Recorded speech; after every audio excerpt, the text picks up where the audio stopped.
પ્રદેશ પ્રમુખના નામની જાહેરાત પહેલા જ સી આર પાટીલે દિલ્હીમાં ભૂપેન્દ્ર યાદવ સાથે મુલાકાત કરી। ભૂપેન્દ્ર યાદવ ગુજરાતમાં પ્રદેશ પ્રમુખની ચૂંટણી માટે પ્રભારી છે।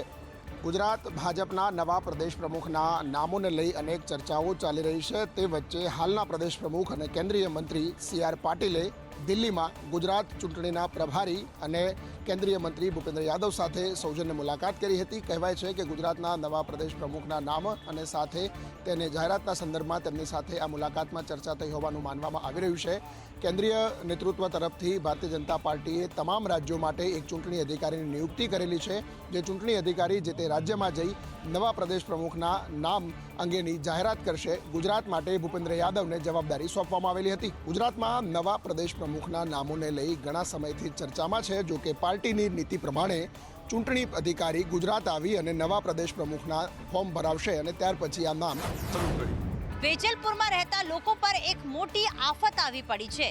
40 વર્ષથી જે મકાનમાં રહેતા હતા તે લોકો તેમને તે મકાન ખાલી કરી દેવા માટે કહી દેવામાં આવ્યું છે। અમદાવાદના વેજલપુરમાં કૃષ્ણા ટેનામેન્ટ રો હાઉસના બહાર આવેલ દુકાન પર એક નોટિસ લગાવવામાં આવી હતી। આ નોટિસમાં લખ્યું હતું કે સોસાયટી અને દુકાનદાર ધરાવતા લોકોએ સત્વરે આ જમીન 2 દિવસમાં ખાલી કરવી। તેમજ જો કોઈ પણ વ્યક્તિ આ જમીન પર દાવો કરશે તો તેના નાણાં વ્યર્થ જશે અને ફોજદારી તથા લેન્ડ ગ્રેબિંગ એક્ટ અન્વયે કાર્યવાહી કરવામાં આવશે। આ નોટિસને પગલે સોસાયટીમાં રહેતા રહીશોની ચિંતામાં વધારો થયો છે। જોકે 40 વર્ષ અગાઉ બિલ્ડરે ₹100ના સ્ટેમ્પ પર લખાણ કરી મકાન આપ્યા હતા। તેમજ સોસાયટીમાં રહેતા મોટાભાગના લોકોએ જમીનના વહીવટ ભોગવટાના પૈસા ભરેલા હોવાનો દાવો પણ કર્યો છે। જોકે જમીનના મૂળ માલિકે જમીન માટે કોર્ટમાં કેસ કર્યો હતો અને હવે કોર્ટના હુકમનો દાવો કરીને સોસાયટીને નોટિસ ફિલ્મ નિર્માતા અનુરાગ કશ્યપની મુશ્કેલીમાં વધારો થયો છે। બ્રહ્મ સમાજ વિરુદ્ધ ટિપ્પણી કરતા ગાંધીનગર અને સુરત પોલીસ સ્ટેશનમાં તેમના વિરુદ્ધ ફરિયાદ નોંધાઈ છે। ફિલ્મ ફૂલેના ટ્રેલર રિલીઝ થયા બાદ બ્રાહ્મણ સમુદાય ગુસ્સે ભરાયો હતો।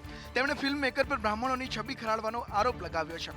ત્યારબાદ સેન્સર બોર્ડે ફિલ્મમાં કેટલાક ફેરફારો કરવા સૂચનાઓ આપી। ફૂલે પરના વિવાદ વચ્ચે અનુરાગ કશ્યપે બ્રાહ્મણો પર એક ઉશ્કેરણીજનક નિવેદન આપ્યું, જેનાથી લોકો ભડકી ઉઠ્યા છે। તેમની વિરુદ્ધ ઇન્દોર, મુંબઈ, દિલ્હી અને જયપુર સહિત ઘણા શહેરોમાં ફરિયાદો નોંધાઈ છે। તો ગુજરાતમાં પણ બ્રહ્મ સમાજે વિરોધ નોંધાવ્યો। ગાંધીનગર અને સુરતમાં બ્રહ્મ સમાજના આગેવાનોએ વિરોધની સાથે પોલીસ સ્ટેશન જઈ અનુરાગ કશ્યપ વિરુદ્ધ પોલીસ ફરિયાદ પણ નોંધાવી છે। અનુરાગ કશ્યપે માફી માંગતી ઇન્સ્ટાગ્રામ પોસ્ટ શેર કરી। તેમણે લખ્યું કે કોઈ એકને જવાબ આપવાના ચક્કરમાં હું મારી મર્યાદાનું ભાન ભૂલી ગયો અને સમગ્ર બ્રાહ્મણ સમાજ વિશે મારાથી ખરાબ છે। અમદાવાદમાં ફાયર એનઓસી ન મેળવનારની સ્કૂલની સામે ડીઈઓ દ્વારા એક્શન લેવાનું શરૂ કરવામાં આવ્યું છે। ત્યારે અમદાવાદના ગ્રામ્ય વિસ્તારની 22 સ્કૂલો પાસે એનઓસી ન હોવાનું સામે આવ્યું છે। ફાયર એનઓસી ફરજિયાત હોવા છતાં કેટલીક શાળાઓ એવી છે કે જેઓ ફાયર એનઓસી જ નથી। તંત્રને ધ્યાને આવતા જ કાર્યવાહી કરવામાં આવી છે। ફાયર એનઓસી ના મેળવનારી સ્કૂલોને 10-10 હજારનો દંડ ફટકારવામાં આવ્યો છે। અમદાવાદમાં ગ્રામ્યની 12 સ્કૂલોને દંડ ફટકારવામાં આવ્યો છે।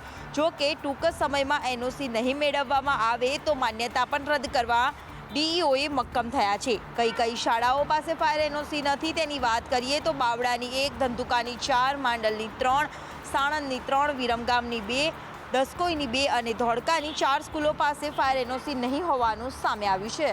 ફાયર એનઓસી ફરજિયાત છે તેમ છતાં શાળાના સંચાલકો તો નિયમને પણ ઘોડીને પી ગયા હોય તેમ લાગી રહ્યું છે। યુપીએસસીની પરીક્ષાના પરિણામમાં 26 ગુજરાતીઓએ બાજી મારી છે, જેમાંથી ટોપ 30માં 3 ગુજરાતીઓ છે, સાથે જ 2 મહિલાઓ પણ સામેલ છે। યુનિયન પબ્લિક સર્વિસ કમિશને આજે પોતાની ફાઇનલ એક્ઝામના રિઝલ્ટ જાહેર કર્યા છે, જેમાં દેશભરમાંથી શક્તિ દુબે ટોપ પર રહી છે। આ પરીક્ષામાં કુલ 1009 વિદ્યાર્થીઓએ ભાગ લીધો હતો, જેમાંથી માત્ર 241 ઉમેદવારો જ ઉત્તીર્ણ થયા છે।